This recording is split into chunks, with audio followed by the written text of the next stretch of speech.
Mrkva, peršin i celer rasti će nevjerojatno brzo uz pomoć ovog organskog gnojiva koji ćemo vam danas pokazati, stoga ostanite s nama do kraja videa.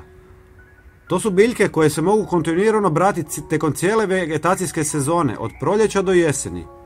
Možete ih brati koliko god puta želite, ovisno o vašim potrebama za svježim namirnicama u kuhinji. Prilikom sadnje, važno je odabrati dobro drenirano tlo bogato organskim tvarima kako bi se osiguralo snažno i zdravo korijenje. Također, oni preferiraju sunčano ili polusjenovito mjesto, jer iako vole svjetlo, mogu podnijeti i malo sjene. Ključno je ostaviti dovoljno prostora između biljaka kako bi se osigurala dobra cirkulacija zraka i smanjila mogućnost bolesti. Redovito zalijevanje tijekom sušnih razdoblja i uklanjanje korova oko biljaka također su važni za uspješan rast i razvoj biljaka.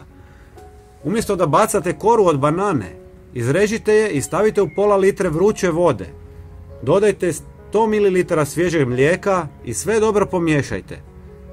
Ostavite smjesu da stoji 12 sati.